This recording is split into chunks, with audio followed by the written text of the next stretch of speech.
Hi guys, welcome back to my channel. If you're new here, my name is Karina and I make lifestyle content and vlogs. I wanted to bring to you today some tips on how to start a podcast in 2022 from someone who is literally starting from the bottom. So I actually just launched my podcast today on January 24th, and it is the Been There, Felt That podcast. You can check that out below. But what I really just wanted to do is I wanted to bring you some tips on how you can do that for yourself. Okay, so when I was doing a lot of research on how to even get started with my own podcast, part of it was trial and error, and part of it was taking bits and pieces from videos that I felt might help me become successful.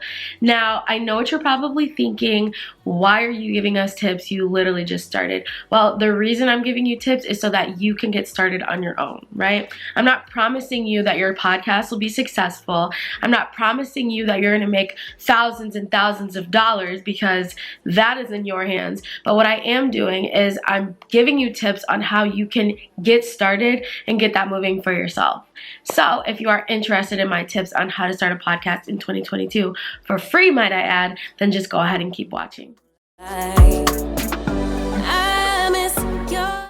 So podcasting has been around for a while, but it's really only recently blown up within the past like 5 or 10 years. I discovered podcasts when I was in college during my sophomore, junior year. I actually made a couple videos here on my channel, and I'll link those in the card above, of just podcasts that I was loving because I was really experimenting with the types of podcasts that I wanted to listen to.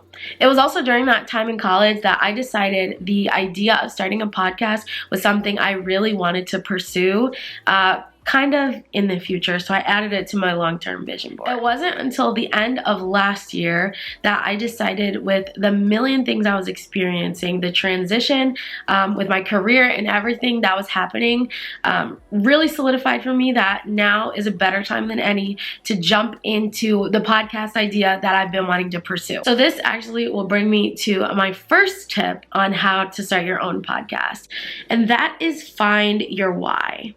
So why are you deciding to start a podcast? Oh, I enjoy getting to know people and their personal life and their personal beliefs, but also their personal problems. And I feel like I love to talk to people about things like that. I grew up in a house where nothing was really taboo because we talked about everything. And so I wanted to create a podcast that would allow me to be that person, that safe space, that comfort zone for other people who probably didn't grow up in a situation like I did. Tip number 2 I have for you in starting your own podcast is to find your demographic. So who will benefit from hearing what you have to say? I knew that my demographic would be people in their 20s because I'm in my 20s.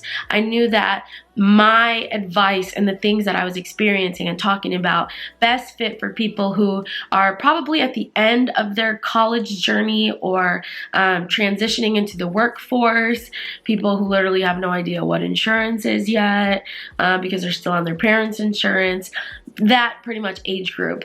I did not decide that my podcast was going to be geared directly towards men or women because I feel like a lot of the problems that I experience do not relate or do not belong to any specific gender. And I also did not want to close the gap of the different types of guests that I could bring on my podcast. So I definitely wanted to have people from all different sorts of perspectives and different sorts of walks of life give their input on being in their 20s.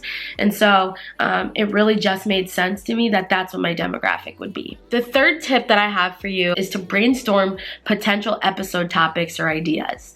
So it's great you have an idea, but what else sits under that big picture idea? So when I sat down and I was planning my podcast, I came up with just 12 episode ideas right off the bat, right? Because as soon as I got into those ideas, they kind of started dwindling into more specific topics that really helped me hone in on more things that come back in the future. And that's not to say that because I have one episode about toxic friends, that the idea of toxic friends is not going to come back up in the future. You really just want to have a solid foundation, which will also allow for you to build on a previous episode in the future.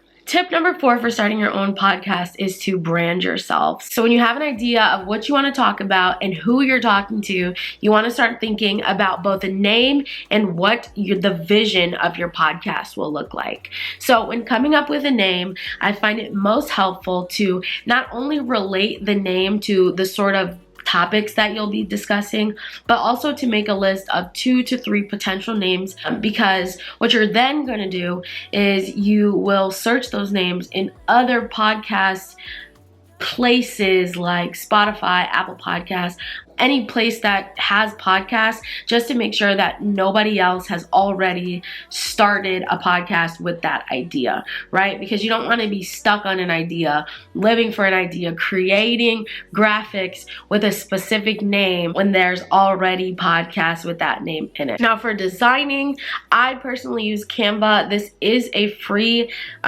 design program. Of course, there are paid options, but there are a lot of great free options as well. This video is not sponsored. This is not an ad for Canva.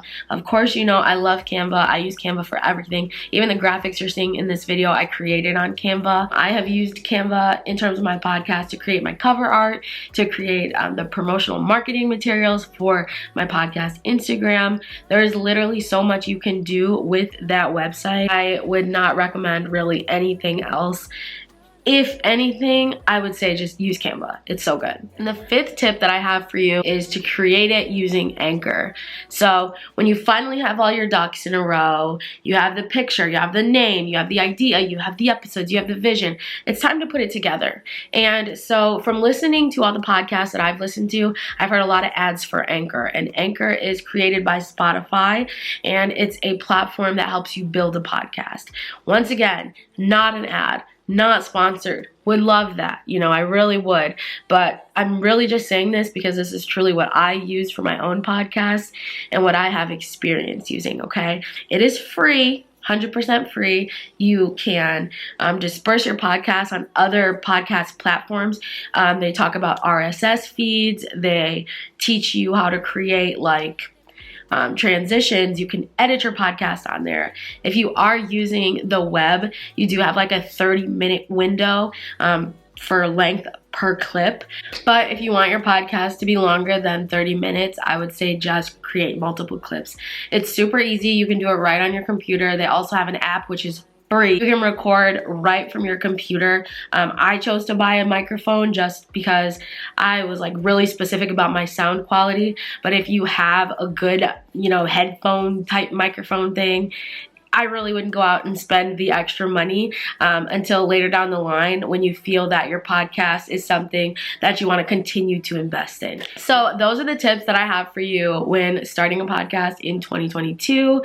This is from someone who is starting directly from the bottom. I really do not have that big of a follower count. Hardly would call myself a micro influencer. I'm doing all of my own promotions and really just like trying to get the word out on my Instagram, my Snapchat, telling friends and family, word of mouth. But I do hope that my podcast will continue to grow, and I would love to do another podcast video and kind of update you on some other tips when I get to 50 listeners. And also this relates to you. When you get to 50 listeners on Anchor, you can start doing ads, which will allow you to bring in revenue.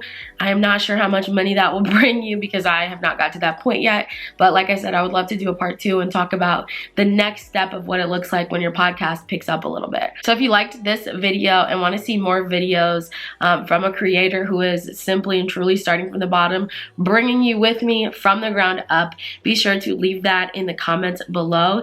Give this video a thumbs up, subscribe if you're not already, and definitely check out the Been There Felt That podcast, which you can find on Spotify or Apple Podcasts. And I will see you guys in the next one. Bye.